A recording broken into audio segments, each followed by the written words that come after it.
observamos distintas realidades para construir una perspectiva propia. Cíclope.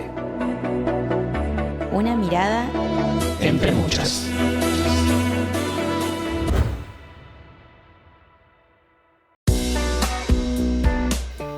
Las mujeres en la ciencia representan menos del 30% de los investigadores del mundo. Los estereotipos de género son la razón principal por la que la presencia femenina es tan reducida. La ausencia de las mujeres en la ciencia supone la renuncia a todo su conocimiento, talento y potencial.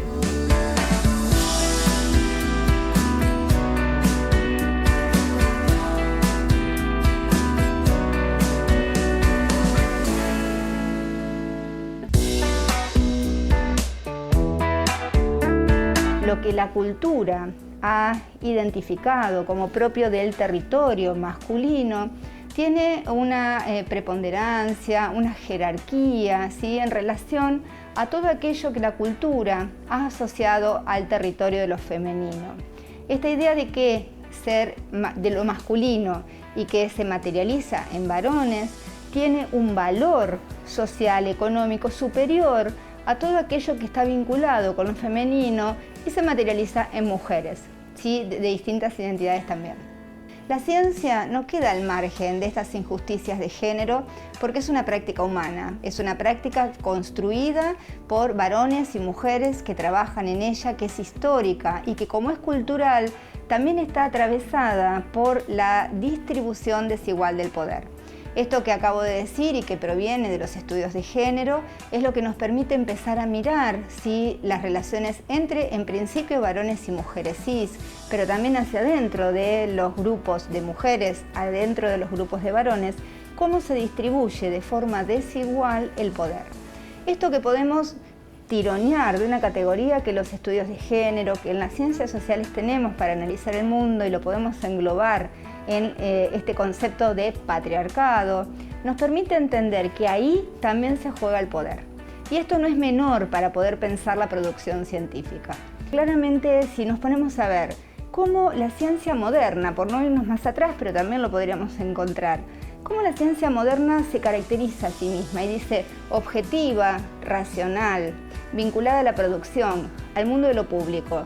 Qué casualidad que son nada más que esas 4 características las que se ha asociado culturalmente con el universo de lo masculino.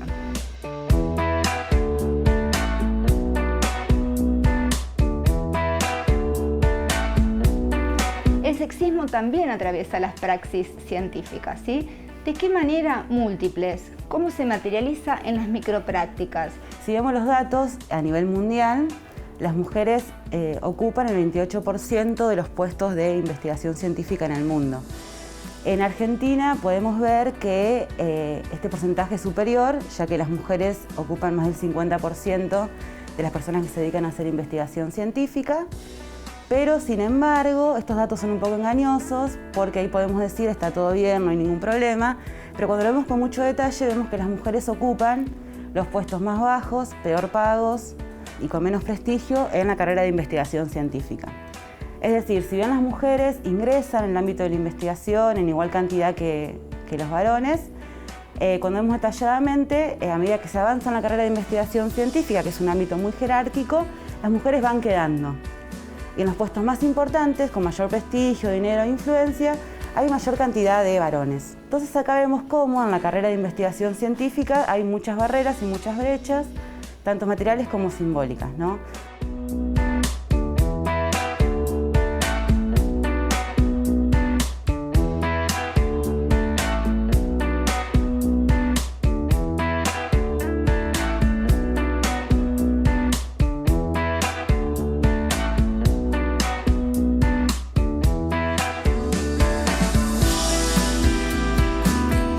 Podemos ver cómo se organiza el trabajo científico, ¿no?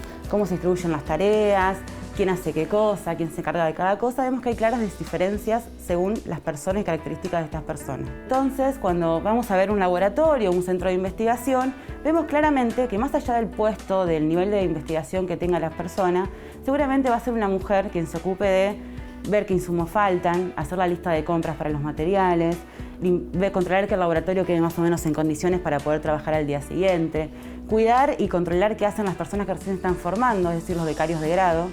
Mientras los varones generalmente se ocupan de otras cosas, por ejemplo, de viajes al exterior, de congresos afuera, de estar en los paneles más importantes de los congresos, etc.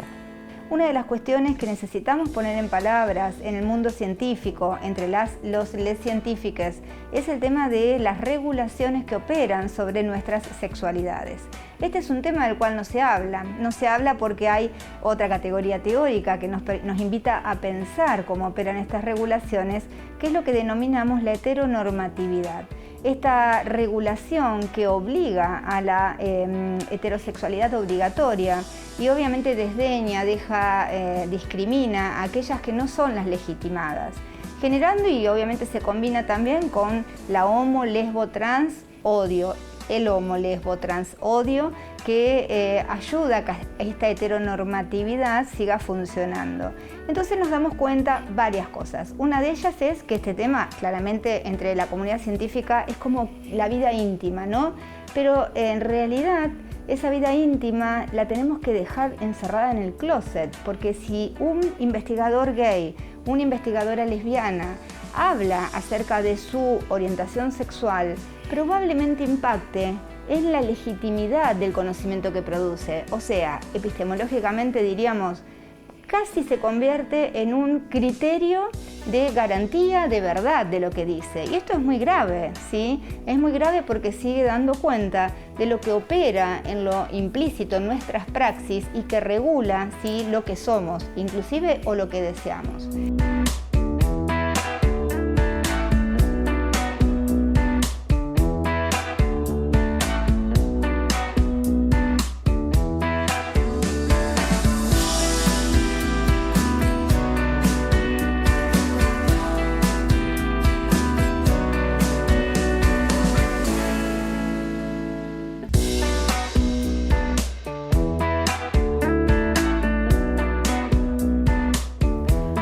Otra desigualdad que hay, que se ve claramente en la trayectoria de las personas que hacen investigación científica, es en la articulación que hay entre el trabajo científico remunerado y el trabajo doméstico de cuidados no remunerado. La división sexual del trabajo atraviesa todas las esferas de nuestra vida, el conjunto de instituciones, organizaciones y demás. Una de ellas, que es muy significativa para la vida cotidiana de las mujeres, tiene que ver con la familia y el hogar. Y allí encontramos también una fuerte división sexual del trabajo a partir de esta responsabilidad primaria que se asigna a las mujeres en torno a las tareas domésticas y de cuidado no remunerado. Las trabajadoras científicas no quedan ajenas a esto. Hace un par de años el Ministerio de Ciencia y Técnica de la provincia encaró un estudio acerca del uso del tiempo de las mujeres y de los varones en todo el sector científico-tecnológico de la provincia de Santa Fe, y ahí encontramos algunos datos que son bastante relevantes y que nos hablan de cómo esta división sexual del trabajo, que en principio todos y todas podemos reconocer, también impacta o se observa de la misma manera en el sector científico-tecnológico. Las mujeres científicas dedican cerca de 3 horas 20 diarios a las tareas domésticas y de cuidado no remunerado. Por supuesto que esto es un valor superior al que dedican los varones, que puede variar entre 2 horas 5 y 2 horas 45 según el estrato al que nos estemos refiriendo, pero en ambos casos lo que observamos es que las mujeres siguen estando mayormente a cargo de las tareas domésticas y de cuidado no remunerado.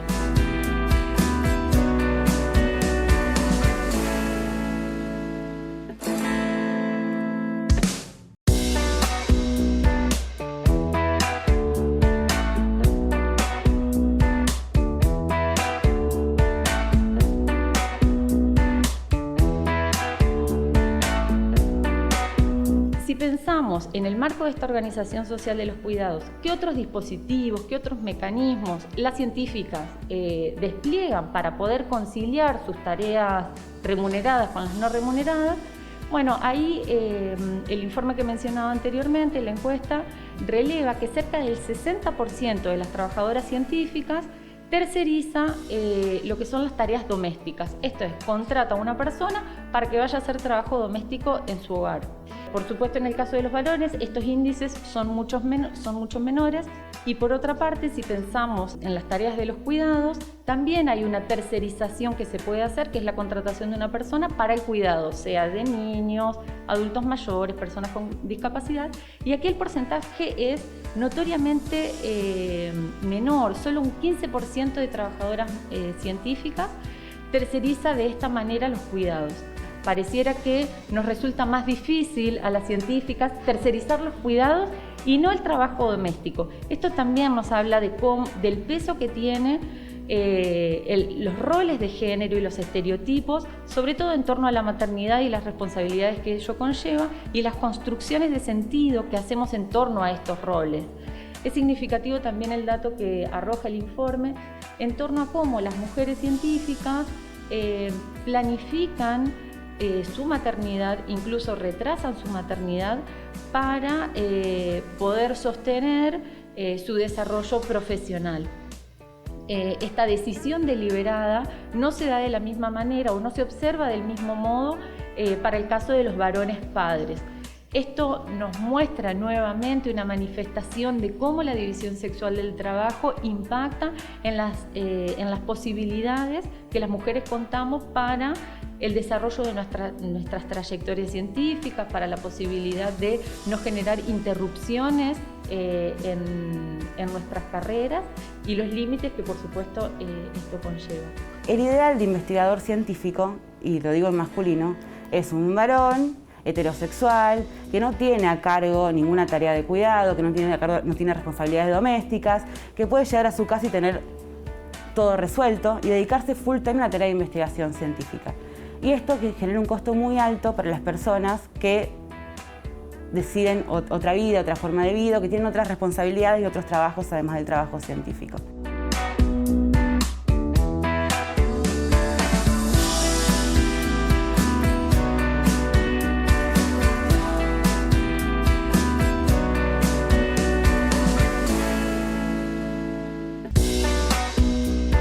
Cuando pensamos esta división sexual del trabajo, entendemos que es importante pensarlo integralmente, poder visualizar de qué manera atraviesa transversalmente las distintas esferas de nuestra vida. Y por eso es necesario observar no solo qué pasa en los ámbitos de trabajo de las científicas, sino también contemplar y observar, mirar aquello que sucede al interior de los hogares. Ahí aparece una idea que tiene que ver con la conciliación o la articulación. La idea de la conciliación es un poco controvertida, tiene ciertas críticas, pero sigue siendo útil para poder pensar qué pasa en la vida cotidiana de este grupo de trabajadoras, las científicas. ¿Por qué necesitamos hablar todo esto? Primero, para poder visibilizarlo, que el mundo científico no queda ajeno de estas vulneraciones de derechos y también estas injusticias que en muchos casos son explícitas, pero no las podemos ver, como el elefante en una bañera, que es imposible no verlo, pero no lo vemos, ¿sí? Y también para poder pensar formas, dispositivos de transformación de esas desigualdades. Ante la pregunta, ¿qué necesitamos para poder transformar estas microprácticas patriarcales, androcéntricas, sexistas, heteronormativas, en prácticas de justicia de género?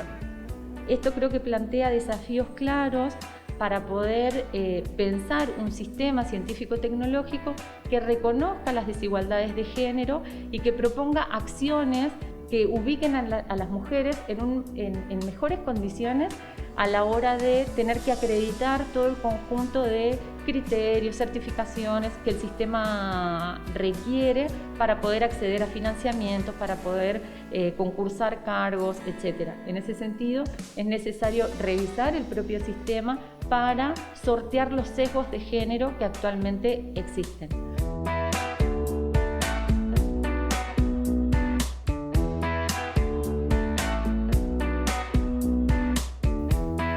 Si bien el 54% de los investigadores en Argentina son mujeres, las investigadoras que dirigen proyectos científicos reciben en términos generales un 25% menos recursos que sus colegas varones y publican menos artículos en revistas de calidad y visibilidad nacional e internacional.